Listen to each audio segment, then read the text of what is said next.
everyone! Nandito tayo ngayon sa may palengke dito sa Tarlac City kung saan dito mismo ang bagsakan ng mga isda. Kung gusto nyo makabili ng mga murang isda, dapat 4 PM nakabang na kayo dito. So sari-saring isda nga pala ang pwede nabili dito. So for this moment, ang binilang namin ay bangus. Kasama ko dyan si Natanya. So blessing na lang talaga na bilang yung mga classes kasi meron pa tayong time sa hapon na gawin ng mga ibang bagay na importante. Diyan ako nabili kasi may mga assigned pala ng mga pulis na nag-i-inspect ng mga binabagsak nilang mga isda. Dito rin talaga natin makikita nga ang iba't ibang walks of life ng tao.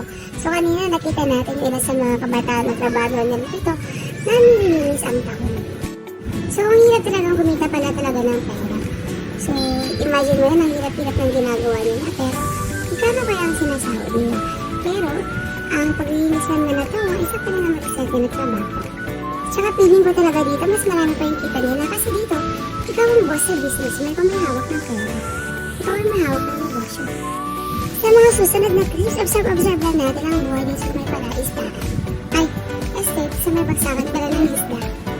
Medyo pinagtitinginan na nga ako dyan ng konti kasi parang napasinira na titake ako ng video. O siya, yun ang bahala na. Play ko na lang yung video tapos panoorin nyo na lang ito.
Thanks for watching!